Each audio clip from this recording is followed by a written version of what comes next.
Então, uma introdução bem rápida do que é matrizes. Então, matrizes são tabelas, nada mais, nada menos do que tabelas. Tabelas preenchidas por números e às vezes por letras, tá? Então, veja aqui, eu tenho toda essa tabelinha aqui, completa com números. Pode aparecer positivos, pode aparecer negativos, pode aparecer números acompanhados de letras. Então, no primeiro momento, o que eu tenho que olhar? Então, eu tenho que estar atento para estar olhando. Eu tenho que olhar com muita atenção o que eu tenho e analisar a quantidade de linhas e a quantidade de colunas. Então, lembrando que linhas é igual a linha do caderno, ó, na horizontal, linhas. Colunas na vertical, tá? Na vertical. Então, as linhas nós identificamos pela letra I.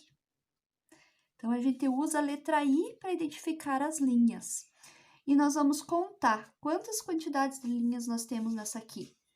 1, 2, 3 linhas. Então, eu tenho 3 linhas.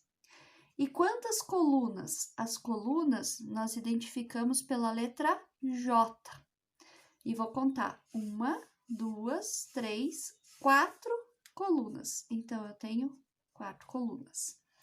Veja que eu começo a contar as linhas de cima para baixo, uma linha, segunda linha, terceira linha.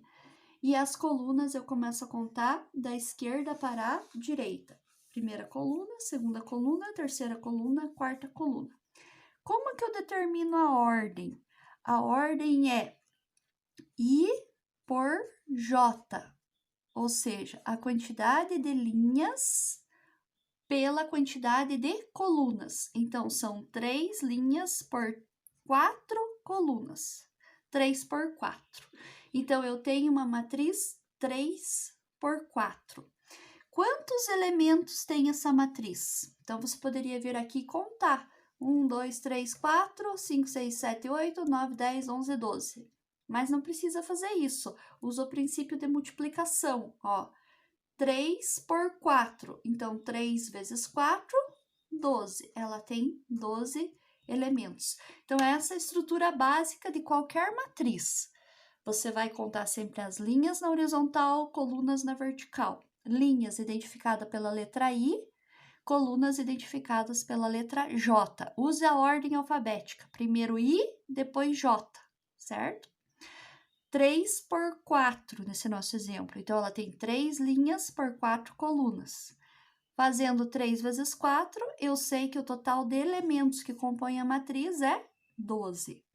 Então, veja bem, tem um pouquinho mais de atenção. Se pedisse para você montar uma matriz 2 por 5, 2 por 5, quantas linhas essa matriz vai ter? Então, o primeiro número identifica o I, o segundo, o J. Quem que é o I? Linha. Então, quantas linhas essa matriz teria? 2. O J é colunas. Então, quantas colunas essa matriz teria? 5. Qual que é o número total de elementos dessa matriz? Total de elementos seria só você multiplicar. 2 vezes 5, 10. Então, no exercício, ele poderia perguntar assim: qual a quantidade total de elementos de uma matriz 2 por 5? 10 elementos. Só multiplicar 2 vezes 5. Quantas linhas tem uma matriz de ordem 2 por 5? 2 linhas. Quantas colunas tem uma matriz de ordem 2 por 5? 5 colunas. Então, esse é o padrão básico. Lembrar sempre que a letra I identifica linhas e que a letra J identifica colunas. E que sempre deve vir nessa ordem, I, J. Então, primeiro linhas, depois colunas. Valeu, pessoal? Videozinho rapidinho para vocês sobre o início das matrizes. Tchau, tchau!